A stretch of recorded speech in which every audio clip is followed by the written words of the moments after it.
Leonardo DiCaprio turned down Neo from The Matrix. He turned down Batman. He walked away from American Psycho. And somehow, those terrible decisions made him one of the most powerful actors in Hollywood history.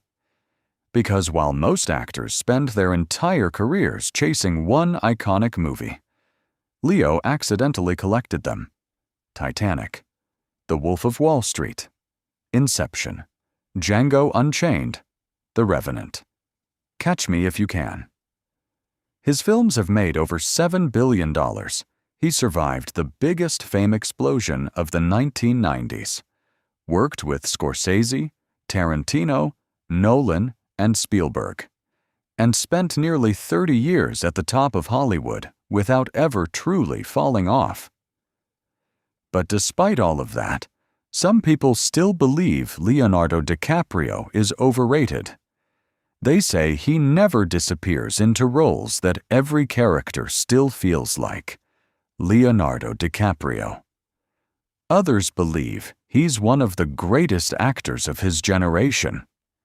A perfectionist obsessed with becoming legendary. And honestly, the truth is way more interesting than either side thinks. Because Leonardo DiCaprio didn't become great the way most actors do. He engineered it long before the Oscars, before Titanic, before Hollywood even took him seriously. Leo was studying movies like his life depended on it. At just 15 years old, he locked himself in his room with stacks of VHS tapes and started obsessively watching classic films. Not for fun, for research. He studied legendary actors frame by frame, trying to understand why certain performances felt real. And one actor completely changed him. James Dean. After watching East of Eden, Leo became obsessed with emotional vulnerability on screen. That rawness, that intensity, that feeling that the actor wasn't acting anymore. And suddenly, acting stopped being a childhood dream. It became an obsession, which explains the first truly insane decision of his career. In 1993, Disney offered DiCaprio a major role in Hocus Pocus, safe money, guaranteed exposure, a career-launching family movie. Most teenage actors would have accepted instantly. Leo turned it down. Instead, he chose to play a mentally challenged teenager in What's Eating Gilbert Grape, a tiny, uncomfortable indie drama that nobody expected to matter. And then, 19-year-old Leonardo DiCaprio walked into scenes with Johnny Depp and completely stole the movie.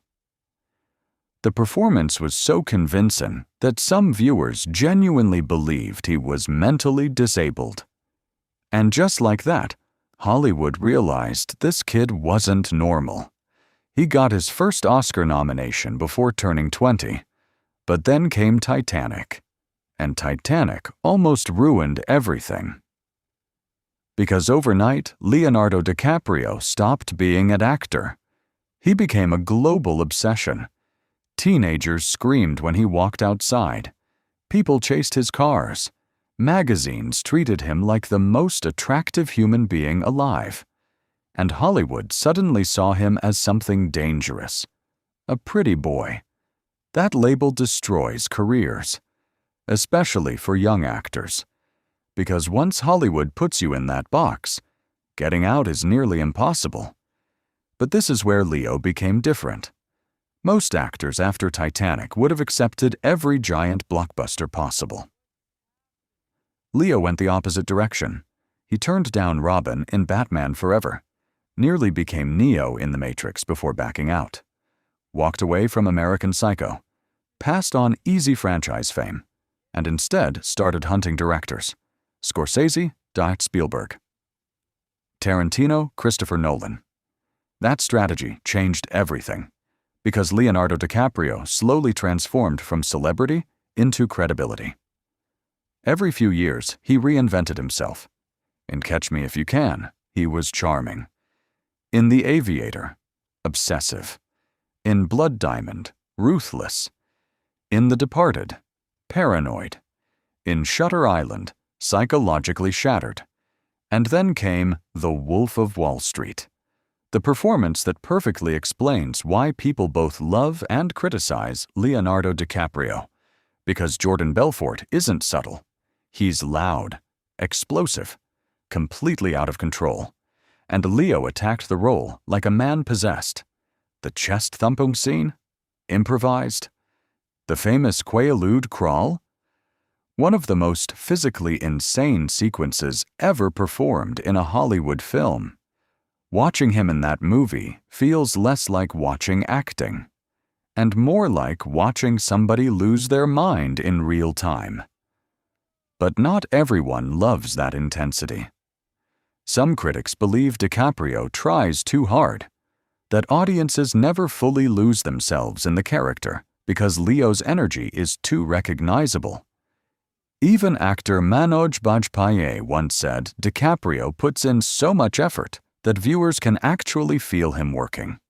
And honestly, that criticism isn't completely wrong. Leonardo DiCaprio is rarely effortless. You can feel the obsession, the ambition, the need to dominate scenes. But maybe that's exactly why he became so compelling. Because while some actors disappear, Leo pulls audiences toward him. You can't ignore him on screen. And for over 2 decades, that intensity kept working.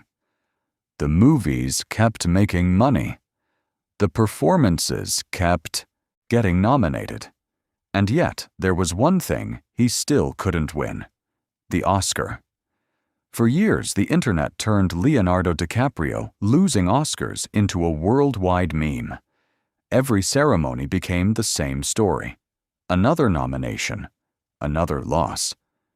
At one point, people were rooting for Leo harder than the actual movies.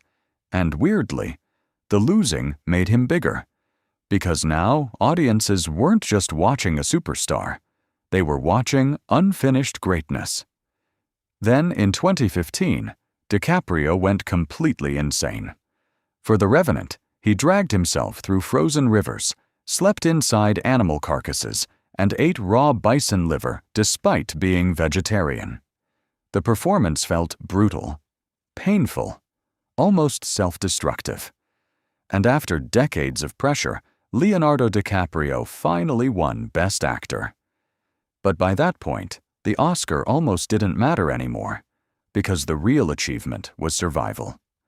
Very few child actors survive Hollywood.